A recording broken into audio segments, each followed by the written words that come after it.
engines on the island of Sodor were very excited. There was to be a great banquet at the Scottish castle.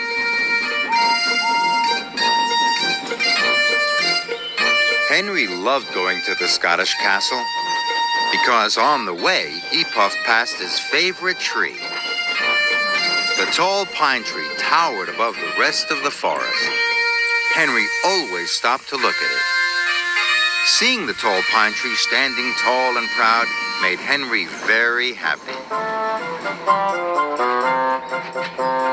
Henry arrived at the Scottish castle. Sir Topham Hatt was waiting for him. "The castle's flagpole is old and about to break," he said. "Henry, I need you to collect a new flagpole from the docks in time for the banquet." "Yes, sir," puffed Henry. When Henry puffed into the docks, he couldn't see the tall flagpole anywhere. He looked around for something tall. He looked above the coal cars, but there was nothing tall there. He looked at an old ship. It had a tall mast. Then Henry looked up and saw Cranky. Cranky was very tall. But Henry didn't see the flagpole. It was on the flatbed in front of him. It rolled onto the track. "Oops, sorry, matey," called Salty. "I didn't expect to see the flagpole down there," puffed Henry. "It's not tall when you lay it down, matey," said Salty. Henry felt very silly. Soon, Sir Topham Hatt arrived. "This is a disaster," he boomed. "The Scottish castle will not look the same without its flagpole." Henry was very sad. It was all his fault. "Maybe seeing the tall pine tree will cheer me up," Henry huffed. But nothing could make Henry feel better. "I wish I hadn't broken the flagpole," Henry sighed to Toby. "They could make a new flagpole out of that tall tree," Toby puffed. Henry looked up at the tall pine tree.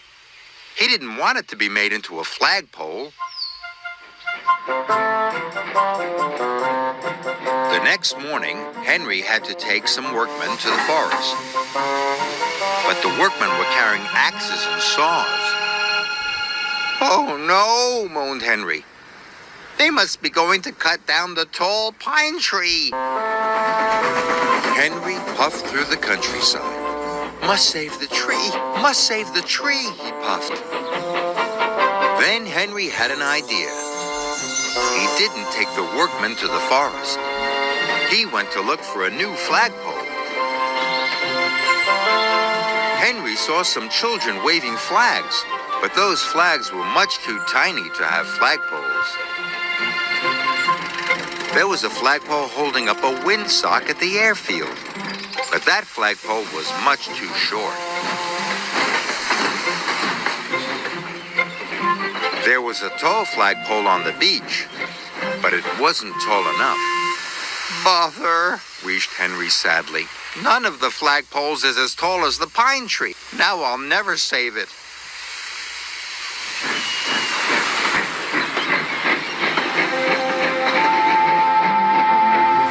That evening, Sir Topham Hatt came to see Henry at the sheds. "Henry, those workmen had a very important job to do. You have caused confusion and delay," Sir Topham Hatt said sternly. "Tomorrow, you will collect coal, and Edward will take the workmen to the forest." The next day, Henry was collecting the coal when Thomas arrived. "I can't find another flagpole," moaned Henry. "I've looked everywhere." "Sometimes the thing you want is somewhere you wouldn't think to look," puffed Thomas, and he steamed away. So Henry set off to go where he wouldn't think to look, but he couldn't see a flagpole in the cow field. Then Henry looked in the orchard, but only Trevor was there. "Hello, Henry." Hello, Trevor.